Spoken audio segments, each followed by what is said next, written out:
ஏய் செம்மையா இருக்குதுங்க பார்க்கும் போது. 130 ரூபாய்க்கு சரியான பிளாட்டர் ஒன்று கொண்டு வந்திருக்கேன். இது எங்க இருந்து பாத்தீங்கன்னாக்கா பாட்ஃபுல் கிளே பாட் பிரியாணி. இது கரெக்டா எங்க இருக்குன்னு பாத்தீங்கன்னா லொகேஷன் போரூர்ல இருக்கு. இது உள்ள என்ன இருக்குன்னு சொல்லிட்டு அன்பாக்ஸ் பண்ணி பார்க்கலாம் வாங்க. மொத்தமா இந்த பிளாட்டர்ல பாத்தீங்கன்னாக்கா மொத்தம் 4 டிஷ் கொடுத்துருக்காங்க. என்னென்னு பாத்தீங்கன்னாக்கா ஃபர்ஸ்ட் ஒன்னு மட்டன் ஷாமி கபாப் 8 பீஸ் கொடுத்துருக்காங்க. சிக்கன் லாலிபாப் மொத்தம் 4 பீஸ். அது இல்லாம சிக்கன் 65 12 பீஸ் கொடுத்துருக்காங்க. நெக்ஸ்ட் பாத்தீங்கன்னா ஃபிஷ் டிக்கா 6 பீஸ். அதுவும் டிக்கா பாத்தீங்கன்னா பெரிய பெரிய பீஸ் கொடுத்துருக்காங்க. அது இல்லாம mint chutney hot garlic sauce கொடுத்துருக்காங்க. 830 ரூபாய்க்கு இது வர்த்தான்னு சொல்லிட்டு பார்க்கலாம் வாங்க.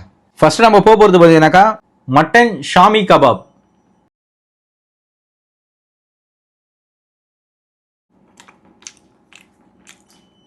கட்லெட் பார்த்தீங்கன்னாக்கா நல்லா இருக்கு. பட் மட்டனோட டேஸ்ட் பார்த்தீங்கன்னா எனக்கு லைட்டாக தான் ஃபீல் ஆகுது. ஏன்னு பார்த்தீங்கன்னா மட்டன் பீஸ் வந்து பார்த்தீங்கன்னா பெருசாக உள்ள எதுவும் இல்லை. ஏன்னாக்கா அந்த கார்ன்ஃப்ளவர் மாவோட டேஸ்ட் பைட் பண்ணும்போதே மாவா எனக்கு ரொம்ப ஃபீல் ஆகுது இந்த கட்லெட்ல. நம்ம இந்த லாலிபாப் டேஸ்ட் பண்ணி பார்ப்போம். யூஷுவல் லாலிபாப் எப்பவுமே நல்லா இருக்க மாதிரி தான் நல்லா இருக்கு. லாலிபாப் எப்பவுமே நம்ம ஆஸ் யூஷுவல் சாப்பிட்ற மாதிரி தான். நார்மல் சின்ன கடையில் எப்படி லாலிபாப் இருக்குமோ அதே டேஸ்ட் தான் உங்களுக்கு. பட் சிக்கன் வந்து நல்லாவே வெந்திருக்கு. அதே மாதிரி ஸ்பைசி வந்து கொஞ்சம் நல்லா காரமாக இருக்கு லாலிபாப் சாப்பிடுது. நெக்ஸ்ட் அவங்களோட 65 ட்ரை பண்ணி பார்ப்போம். 65 நல்லாவே குக் ஆயிருக்கு. உங்ககிட்ட என்னன்னு பார்த்தீங்கன்னாக்கா 12 பீஸ் 65 சொல்லியிருந்தாங்க. ஆனால் பாக்ஸில் பார்த்தீங்கன்னா வெறும் 8 பீஸ் தான் இருக்கு. நான் என்னதில் சரி ராவ டேஸ்ட் எப்படி இருக்குன்னு சொல்லிட்டு பார்க்கலாம். டேஸ்ட் ஒரே மாதிரி தான் இருக்குது. லாலிபாப்பும் சரி 65 சரி ஒரே டேஸ்ட்டு ஒரே மசாலா தான் போல இருக்கு.